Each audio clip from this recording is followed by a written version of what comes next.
नमस्कार। कैसे हैं? उम्मीद करता हूं अच्छे होंगे, बेहतर होंगे और अपनी यात्रा बिंदास तरीके से कर रहे होंगे। आज की क्लास का मेरा टॉपिक है कैसे करें निवेश और निवेश करके करें धन का निर्माण।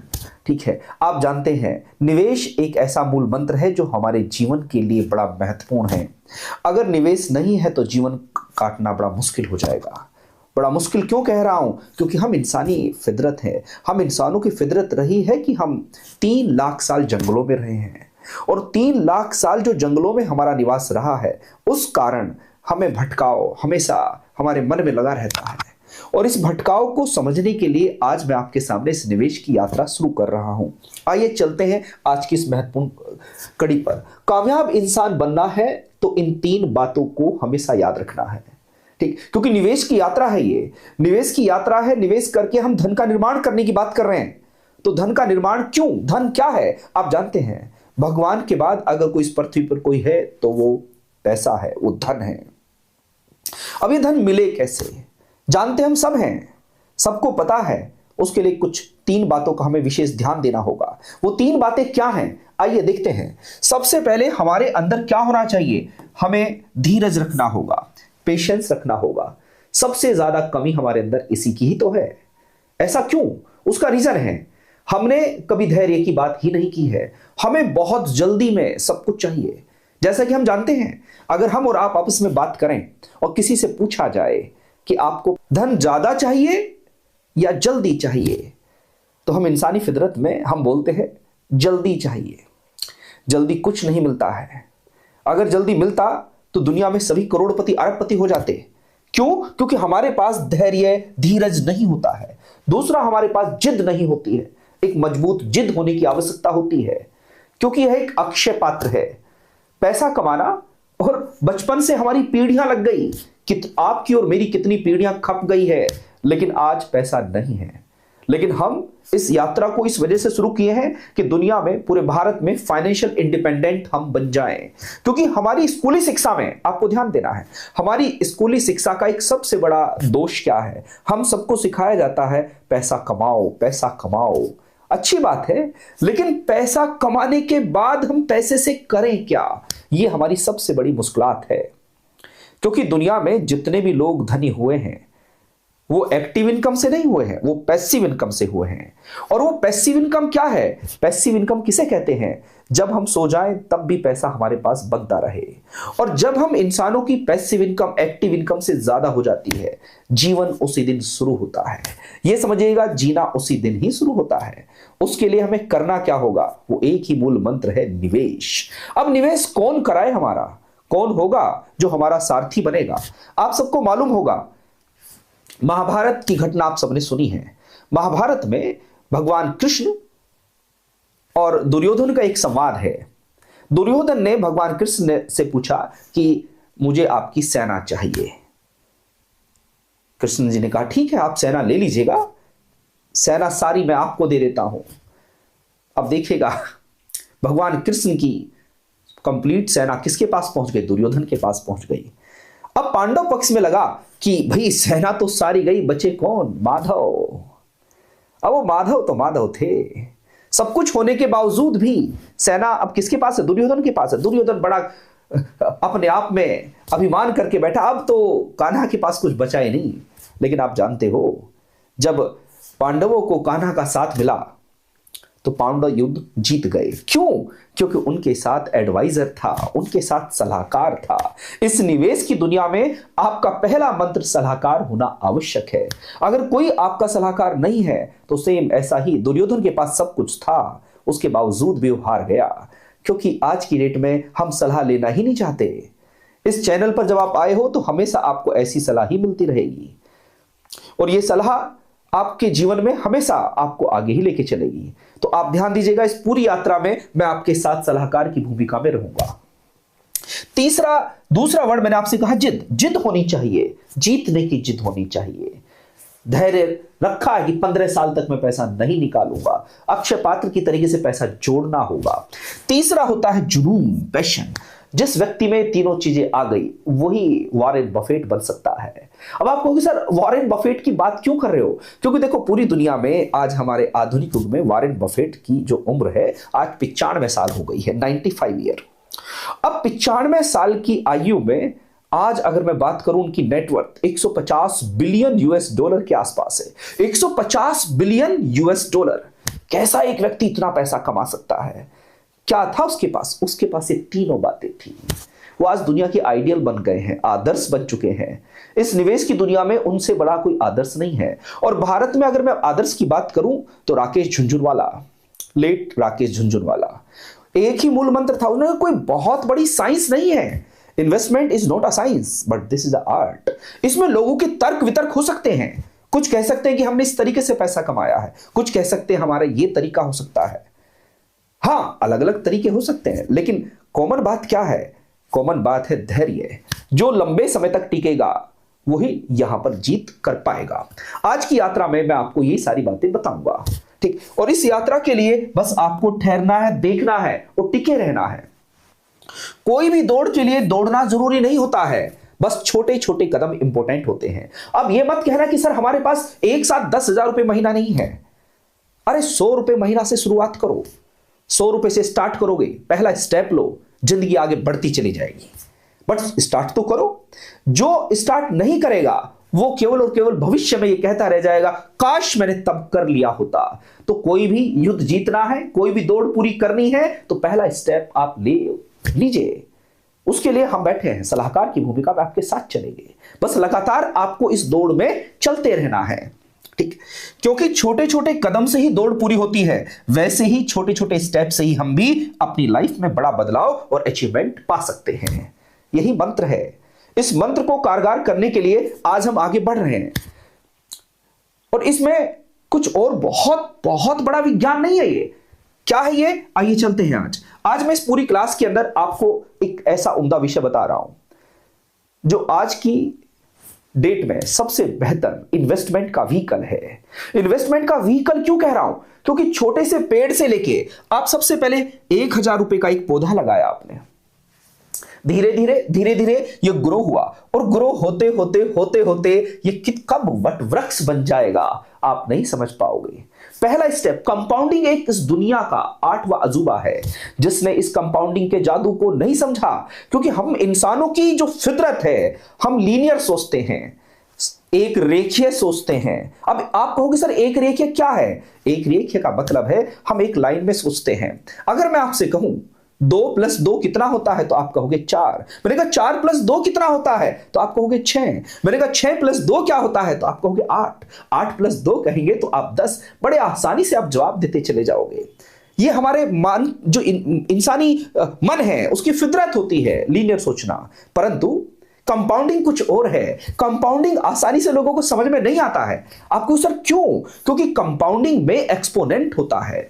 मैंने कहा 2 × 2 4, 4 × 2 8, 8 × 2 16, 16 × 2 32, 32 × 2 64, 64 × 2 128, 10-12 स्टेप में जाके दिमाग बंद हो जाता है। सेम ऐसा ही कंपाउंडिंग है। कंपाउंडिंग शुरू में बड़ा मुश्किल लगता है, बड़ा कठोर लगता है। स्टार्टिंग में पैसा जोड़ना बहुत बड़ा मुश्किलात है। हम आम इंसान हम इस तरीके से एक चक्रव्यूह में फंसे हुए हैं, हम निकल ही नहीं पाते। बट भविष्य में सोचते काश मैं उस समय 1,000 रुपए ही जोड़ लेता तो आज मेरे पास एक कॉर्पस होता। पैसा बहुत बड़ी ताकत है आज इस युग में। कंपाउंडिंग हम इंसानों को समझ में नहीं आती। आप सबको मालूम है हम सबके अंदर एक दुर्योधन है। अब दुर्योधन क्यों? मैं बार बार महाभारत से क्यों इतना अभिभूत हुआ हूं? क्योंकि एक महाकाव्य है, भारत की कल्चर का एक जबरदस्त सिस्टम है। उससे ना हम होंगे अभिभूत तो किससे होंगे? अगर मैं महाभारत के पात्र की एक छोटी सी स्टोरी वापस आपके सामने रिलीज करूं, क्योंकि इंसानों को कहानियों से बड़ा लगाव है, तभी हम समझ पाएंगे। क्योंकि मैंने कहा investment is not a science but this is a art. ये कला है और कला के लिए हमें अपने ग्रंथों का साथ लेना होगा। क्यों?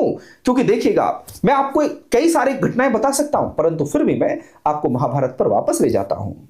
दुर्योधन सब जानता था। जब भगवान कृष्ण युद्ध को टालने के लिए अंतिम बार हस्तिनापुर पहुंचे और दुर्योधन से मिले, तो आप जानते हैं दुर्योधन ने कहा बांध लो, बंदी बना लो इन्हें। अब कृष्ण जी ने अपना विराट रूप दिखाया। पूरे महाभारत में दो ही व्यक्तियों को विराट रूप दिखाया है। सबसे पहले दुर्योधन को विराट रूप दिखाया और दूसरा रूप अर्जुन को विराट रूप दिखाया। अब दुर्योधन क्या कहता है? क्रोध ना करो प्रभु, क्रोध ना करो, मैं समझ गया आप तो भगवान हो, मुझे तो मार ही दोगे, मैं आपका क्रोध का भागी नहीं हूं, पात्र ही नहीं हूं मैं आपके क्रोध का, मेरे में इतनी शक्ति नहीं है कि मैं आपके क्रोध का पात्र बनूं, मैं तो आपकी दया का पात्र हूं, मेरे से गलती होती रहेगी, मैं चाहे जितना भी अपने आप को समझा लूं, मैं गलत करता ही रहूंगा, मेरी प्रवृत्ति ही ऐसी है। सब कुछ जानते हुए नारायण है, फिर भी गलती कर रहा है। यही हम इंसानों की सोच है। हम सब जानते हैं, हम सब जानते हैं सुबह उठना चाहिए, बट कोई उठता नहीं है। हम सब जानते हैं योग करना चाहिए, बट नहीं करते हैं। हम सब जानते हैं खाना जब खा रहे हैं तो खाने के साथ सैलेड लेना चाहिए, नहीं ले रहे हैं। हम सब जानते हैं पानी का महत्व कितना है, पानी नहीं पीते हैं। हम सब जानते हैं प्रॉपर नींद चाहिए, बट नहीं लेते हैं। हम सब जानते हैं हमें एवरी डे 1% चेंज होना है, बट नहीं होते। सेम ऐसा ही उम्र चलती चली जाती है और हमारे पास संकट बढ़ते रहते हैं और हम गरीब की दुनिया में आगे बढ़ते रहते हैं। आज की क्लास में, इस यात्रा में, इस चैनल पर, फाइनेंस दस्तक चैनल पर आपको इसी प्रकार की ज्ञान की गंगा में डुबकी लगाने का मौका मिलेगा और हम और आप मिलकर इस पूरे भवसागर को पार कर लेंगे। आइए चलते हैं इस यात्रा में आगे। आपको इस यात्रा तक पहुंचना है। याद रखना, इन्वेस्टमेंट एक नेशनल ड्यूटी है, एक राष्ट्रीय कर्तव्य है। आप अपनी फैमिली को तो रिच बनाओगे ही, राष्ट्र को भी रिच बनाओगे, हमारा राष्ट्र भी धनी होगा। उस धनी बनने के लिए हम और आपको एक कसम खानी होगी। हम हर दिन कमाएंगे और उस कमाए हुए पैसे को इन्वेस्ट करेंगे।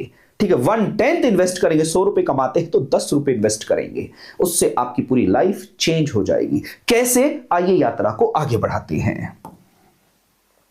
आप देखिएगा, ये मैंने आपको व्हीकल बताया था, म्यूचुअल फंड। म्यूचुअल फंड एक ऐसा व्हीकल है आज की डेट में जिसमें बहुत बड़े एक्सपर्ट लोग लगे रहते हैं। हम और आप उनकी तुलना में बहुत छोटे हैं।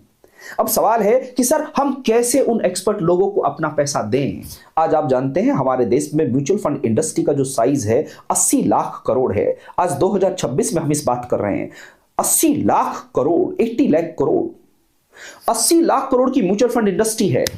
आप समझिए, 47 एएमसी है, असेट्स मैनेजमेंट कंपनी है आज हमारे देश में। 47 एएमसी है। अब इन 47 एएमसी में 80 लाख करोड़ रुपए लगा हुआ है। म्यूचुअल फंड एक ऐसी ताकत है जिसमें अंदर दिमाग बैठा है। हम इंसान क्या सोच सकते हैं? 1 शेयर, 2 स्टॉक, 4 स्टॉक को समझ सकते हैं। उनके पास बहुत ज्ञान होता है, उनके पास पैसे की फोर्स होती है, बल होता है, हर महीने पैसा आता है। 40,000 करोड़ मंथली की आज हमारे देश में एसआईपी बन चुकी है, सिस्टमैटिक इन्वेस्टमेंट प्लान। ठीक है, अब सिस्टमैटिक वे में ये लोग उसे मैनेज करते हैं और हमारी ग्रोथ को सुनिश्चित करते हैं। डायरेक्ट स्टॉक में आप नहीं समझ सकते। इस दुनिया में अब तक सबसे ज्यादा रिटर्न अगर भारत में दिया है किसी ने इस पिछले 40 साल में, तो सबसे ज्यादा कौन है जानते हैं? शेयर मार्केट है। बट शेयर मार्केट में बिना ज्ञान के घुसना नहीं है। साधारण तरीके से जब आप पहली बार इस इंडस्ट्री में आते हैं तो म्यूचुअल फंड के सारे ही आपको आना है। इसके अलावा आप अपनी एक्टिव इनकम अपने अलग अलग स्रोतों से करो और किसी एक को दो, उस पैसे को कंपाउंड वो खुद करेगा, थोड़ा फीस लेगा, लेने दो। आप एक्टिव इनकम इधर उधर से करिएगा और अपनी जर्नी को स्मूथली आगे बढ़ाइएगा। सवाल है कि सर कैसे बढ़े, क्या होगा तरीका? देखो, मैंने तो ठान लिया है, हम अपनी जर्नी स्टार्ट कर दिए हैं। मेरे साथ मेरी पूरी सर्कल में जितने लोग होंगे मैं उनको भी अपनी जर्नी में आगे लेके चलूंगा। मेरी जर्नी मैंने आपसे कहा है, N interactive and informative session, the art of wealth creation. हम इस जर्नी को शुरू किए हैं 0 से, लेकिन हमें जाना है, टारगेट तो हमें बनाना ही होगा ना। 100 करोड़ रुपए मिनिमम टारगेट है और अभी तो स्टार्ट हुआ है, भविष्य देखते हैं। कारण क्या है? देखिए, एक बात समझिएगा, अगर हमें कोई टारगेट कहे तो टारगेट छोटा क्यों बनाए, टारगेट थोड़ा बड़ा बनाए। अच्छा, जब बड़ा बनाएंगे तो कुछ तो मिलेगा ना। शुरुआत करो, एक स्टेप लो तो आगे मंजिल मिलेगी। इस यात्रा में हम और आप साथ मिलके चलेंगे। बस लगातार आपको सीखते रहना है, और चलते रहना है। आज की क्लास में हम ऐसा क्या सीखने वाले हैं जो आपको पहले से नहीं पता है? क्या नहीं पता है? आप देखिएगा, आप सबको मालूम होना चाहिए। आज की क्लास का मेन एजेंडा है, यहां पर आपको कुछ बेचने नहीं आया हूं, ठीक है? मैं केवल आपको अवेयर करने आया हूं। फाइनेंशियल अवेयरनेस, फाइनेंशियल अवेयरनेस आज हमारी दुनिया में, पूरी दुनिया में केवल 5% लोगों को फाइनेंशियल अवेयरनेस आती है, और वो 5% लोग ही पूरी दुनिया के 95% लोगों के जितना पैसा रखते हैं। हम शुरू किया है, मुझे पता चला, किसी और को पता चलेगा, आपको पता चलेगा। इस पूरी चेन सिस्टम को बना के चलो। अभी आज हमारे देश में सबसे ज्यादा लोगों ने जो पैसा रखा हुआ है वो प्रॉपर्टी में रखा हुआ है। प्रॉपर्टी, जमीन जायदाद मेरे देश की नेचर है। अगर मैं बात करूं पूरी दुनिया में सेविंग करना कौन कौन से देशों को आदत है, एक तो चाइना बहुत सेविंग करता है, एक भारत भी बहुत सेविंग करता है। लेकिन सेविंग करना ही बहुत बड़ी बात नहीं है, सेविंग के बाद आपको इन्वेस्ट भी करना है। सेविंग और इन्वेस्टिंग, पहले सेव करो देन इन्वेस्ट करो और फिर लाइफ को एंजॉय करो। इस तरीके से हमारा जीवन चलेगा। क्या करें, कैसे करें? तो ध्यान देना, यहां बड़ा आसान सा एक कोट लिखा है, no one ever made a decision because of a number, they need a story। ठीक है, अब यहां पर नंबरों की कहानी नहीं है, सब कहानियों में चीजें समझते हैं। कैसे समझते हैं, आइए चलते हैं आज की इस यात्रा में। बेंजामिन फ्रैंकलिन एक बहुत बड़े इन्वेस्टर हुए हैं। ये क्या कहते हैं, एन इन्वेस्टमेंट इन नॉलेज पे द बेस्ट इंटरेस्ट। पहले आप ज्ञान अर्जित करो, ज्ञान अर्जित करने के लिए पैसा इन्वेस्ट करो उसमें, और जब ज्ञान मिल जाएगा पैसा तो आ ही जाएगा। तो सबसे बड़ा इन्वेस्टमेंट किसके लिए होता है? ज्ञान के लिए। ठीक है, एन इन्वेस्टमेंट इन नॉलेज पे the best interest, Benjamin Franklin. हम सब लोगों को हर दिन कुछ ना कुछ सीखते रहना है और सार्थक सीखना है। अब देखिए, एक राइटर है रॉबर्ट कियोसाकी, ये क्या कहते हैं, one of the reason the poor are poor is because they don't invest money और time into their financial education. एक गरीब इस वजह से है क्योंकि वह समय और पैसा खर्च नहीं करता अपनी फाइनेंशियल अवेयरनेस को बढ़ाने के लिए। इसी वजह से वो गरीब है। वो पैसा कमाने की बात करता रहता, पैसा कमाऊं कमाऊं कमाऊं। अरे कमाते कमाते तुम्हारी 40 पीढ़ियां बीत गई, कौन सा पैसा तुम्हारे पास रखा है? अब थोड़ा समझ लो, पैसा जो कमा रहे हैं उस कमाए हुए को कहां लगाएं, तब जाके जिंदगी बदलेगी। स्टार्ट तो करो, स्टेप तो लो। स्टेप लोगे तो जिंदगी जरूर संवरेगी। आप कमेंट बॉक्स में जब कमेंट करेंगे, मैं आप सभी के कमेंट का 100% सुझाव देने का प्रयास करूंगा। आप मेरे साथ लगातार लगे रहिएगा। फिलहाल अगर मैं कहूं कि मैं क्यों दे रहा हूं आपको ये सारी बातें, क्योंकि देखो, एमफी रजिस्टर्ड फाइनेंशियल एडवाइजर की भूमिका में मैं काम कर रहा हूं वर्तमान में। उन सब चीजों को मैं आपके सामने शेयर कर रहा हूं जो आपको पता होनी चाहिए। मैं आपको कोई ये नहीं कहना आ रहा हूं कि कहां पर इन्वेस्ट करो, बट इतना जरूर कहना चाह रहा हूं, इन्वेस्ट करो, भविष्य तुम्हारा है। ठीक है, आगे चलिए। अब सवाल है कि सर अलग अलग लोग अलग अलग कुछ कहते हैं, कुछ बताइए। अब देखिए, एक बहुत बड़े ये साइंटिस्ट हैं, रिचर्ड पे फेनमन हैं। ये क्या कहते हैं, the ultimate test of your knowledge is your capacity to convey it to another. आपके ज्ञान आपको कितना है मैटर नहीं करता है, मैटर ये करता है कि अपनी बात आप सामने वालों तक कैसे पहुंचा पाते हो, क्या उसे समझ में आता है। अगर उसे समझ में आता है तो आप बेस्ट हो, यही ये कहते हैं। इसका मतलब पैसे का विज्ञान क्या है, पैसा क्या कहता है, पैसे का ज्ञान क्या कहता है। पैसे का ज्ञान बड़ा आसान है, मैं आपको थोड़ा सा एक स्लाइड में दिखाता हूं। देखो क्या कहा है, Either you will understand in 5 minutes, या तो आप 5 मिनट में समझ जाओगे या आप समझना नहीं चाहते हो। याद रखिए, या तो 5 मिनट में समझ जाओगे या आप पूरी जिंदगी लगा दोगे, कभी नहीं समझ पाओगे।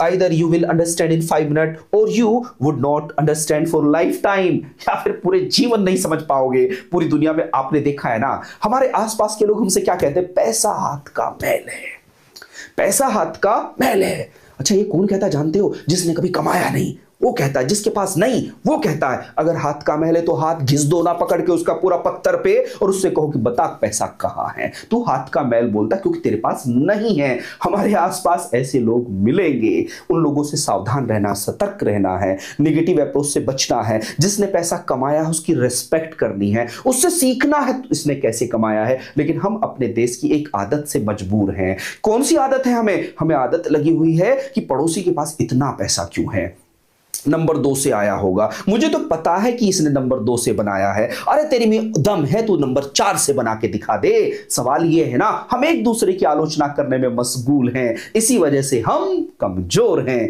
इस कमजोरी को हमें समाप्त करना है और इस क्लास में हम इन सब चीजों पर बार बार चर्चा करेंगे। कटाक्ष होगा, आप पे लगेगा अटैक, लेकिन भाई झेलना तो पड़ेगा।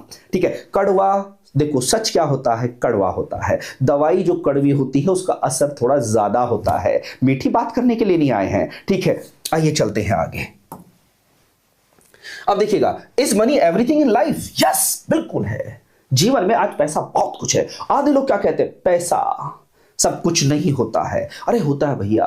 भगवान के बाद अगर इस पृथ्वी पर कोई है वो पैसा है। भगवान के बाद अगर इस पृथ्वी पर कोई है तो वो पैसा है, क्योंकि आप जानते हो बिना पैसे हॉस्पिटल में इलाज नहीं होता है, बिना पैसे खाना नहीं बनता है, बिना पैसे आप अपने बच्चों को एजुकेशन नहीं दे सकते हो, बिना पैसे आप उनको अच्छे हॉस्पिटल में नहीं पहुंचा सकते हो, उनका ट्रीटमेंट नहीं करा सकते हो, बिना पैसे आप बेहतर लिविंग ऑफ स्टैंडर्ड मेंटेन नहीं कर सकते हो। तो पैसा क्या नहीं है, भगवान के बाद कोई दूसरा रूप है तो पैसा ही है। तो पैसे को कमाने का ध्यान दीजिएगा, ये कला है, ये कोई विज्ञान नहीं है। आइए चलते हैं, थोड़ा और आगे चलते रहे। अब मैंने अभी आपसे कहा कि बहुत सारे लोग, सवाल है सर पैसा क्यों कमाएं? देखिएगा, make sure that you have made enough money before speaking such nonsense. ठीक है, जो भी आप बातें करते हैं, जो हम सब समाज में बात करते हैं, पैसा ये नहीं, पैसा वो नहीं है, तब बोलना जब पैसा कमा लो। ठीक है, नहीं तो ये सब बकवास है। ऐसा मैं नहीं कह रहा, मैं क्यों कहूं, ऐसा कहता है वॉरेन बफेट, जो दुनिया का 95 साल की आयु का एक बुजुर्ग व्यक्ति है, जिसके पास 150 बिलियन यूएस डॉलर की संपत्ति है। ये वो व्यक्ति कहता है, ये कहता है कि जब मैं 50 वर्ष का हुआ तो मेरे पास केवल 3 बिलियन यूएस डॉलर था, 50 साल की आयु में। आज मैं 95 ईयर में बैठा हूं तो मेरे पास 150 बिलियन यूएस डॉलर है। वो क्यों है? क्योंकि देखो, पहले करोड़ कमाने में मुझे तकलीफ लगी, लेकिन आगे कंपाउंडिंग ने ऐसा जादू दिखाया, क्योंकि एक्सपोनेंट में बढ़ती है कंपाउंडिंग, ये पूरा संभव हो पाया। ऐसा कौन कहते हैं? वॉरेन बफेट कहते हैं। आइए चलते हैं। अब सवाल है कि सर कुछ लोग पैसा कमा क्यों नहीं पाते, उनमें ऐसा क्या वर्ड होता है? ठीक है, you work hard for your money but does your money work equally hard for you? जैसा आप पैसा कमाने में दम लगा देते हो, रीढ़ की हड्डी का जूस निकाल लेते हो, क्या जो पैसा आपने कमाया है वो भी आपके लिए उतनी मेहनत करता है? नहीं नहीं, उसे तो हम चाट जाते हैं, खत्म कर देते हैं, गायब कर देते हैं। इस वजह से हमारी समस्या है। जो पैसा कमाया है, अब उस काम पे उस पैसे को लगाओ, जिससे कि वो पैसा आपके लिए काम करे, तब जिंदगी संवरेगी मेरे योद्धाओं। ठीक है, ध्यान देना, बात कड़वी है, लेकिन कड़वा क्या होता है, बहुत बेहतर फल देता है। झेल लेना, आगे बढ़ना है तो, क्योंकि यहां पर ऐसी ही बातें मिलेंगी। आगे बढ़िएगा। अब देखिएगा, हम सब लोगों के सामने क्यों हम इन्वेस्ट करें, क्या होगा उससे, इन्वेस्ट करने से कौन सी लाइफ हमारी सुधरेगी। तो हम लोगों को एक बात याद रखना है, आपको पैसा जल्दी बनाना है कि ज्यादा बनाना है? सबसे पहले मेरा सवाल आपसे यही था। तो बहुत सारे लोग यहां पर कंफ्यूज हो जाते हैं, तो मैं आपको एक मंत्र देता हूं, याद रखना, बहुत जल्दी बनाने का प्रयास करोगे। अगर बहुत जल्दी में रह गए तो बहुत जल्दी में समस्या आ जाएगी। क्यों समस्या आ जाएगी? कुछ ऐसा आ जाएगा, अगर जल्दी पैसा बनाना चाहते हो, दुनिया में सबसे जल्दी पैसा बनाने की ललक किसको होती है? सर भिखारी को होती है। भिखारी क्या सोचता है? इसको सबसे जल्दी पैसा चाहिए, ऐसा लगता है बस जेब में से निकाल ले। जिसको तत्काल में पैसा चाहिए, उसकी हालात देखिए क्या हो जाती है।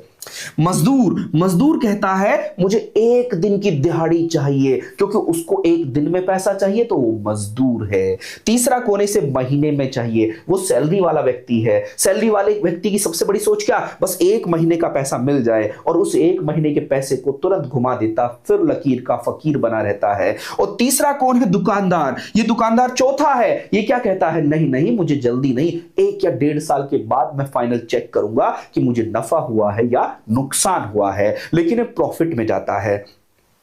और बिजनेसमैन कम से कम 5 साल वेट करता है और ये एम्पायर बना देता है, एक साम्राज्य खड़ा कर देता है और वो साम्राज्य ऐसा बनाता है कि उसकी आने वाली पीढ़ियां उसमें बैठ के उसके फल खाती हैं और नौकरी वाला व्यक्ति का बेटा भी नौकरी में ही मशगूल हो जाता है, क्योंकि नौकरी जहां से खत्म होती है बेटा वहीं से शुरू करता है। तो नौकरी में समस्या क्या है, हमने भी वहीं से शुरू किया था, बेटा भी वहीं से शुरू करेगा, उसका बेटा भी वहीं से शुरू करेगा, तो बस उतना ही बढ़ पाएगा जितना हम बढ़ पाए थे। इस वजह से पीढ़ियां दर पीढ़ियां इस चक्र में फंस जाती हैं और इस चक्र से निकलने के लिए अब हम अगर बिजनेस नहीं कर पाते तो अब बिजनेस करने के लिए तो पैसा चाहिए, आपने ये तो बता दिया है, लेकिन जो बिजनेस दूसरा कर रहा है उसमें थोड़ा सा अपना योगदान दे दो। जब वो कमाएगा तो उस जितना योगदान आप उसे दे रहे हो आपका हिस्सा भी उतना मिलेगा। इस बिजनेस के लिए ही ये म्यूचुअल फंड एक कहानी है। म्यूचुअल फंड के रास्ते ही आप बिजनेस में पैसा लगाते हो। अगर रिलायंस का एक शेयर खरीदने की मेरे पास अभी पैसे नहीं है तो मैं म्यूचुअल फंड के थ्रू उस शेयर का कुछ हिस्सा तो खरीद सकता हूं। अगर रिलायंस बढ़ रहा है तो मैं भी बढ़ूंगा। सबसे आसान इन्वेस्टमेंट, सबसे कम पैसे का इन्वेस्टमेंट म्यूचुअल फंड होता है। 100 रुपए से भी आप स्टार्ट कर सकते हो इस जर्नी को। ठीक है, आज की क्लास को मैं यहीं पर विराम देता हूं। ये पार्ट नंबर 1 है इन्वेस्टमेंट जर्नी का। पार्ट नंबर 2 मैं जल्दी लेके आऊंगा। तब तक के लिए जय हिंद, जय भारत।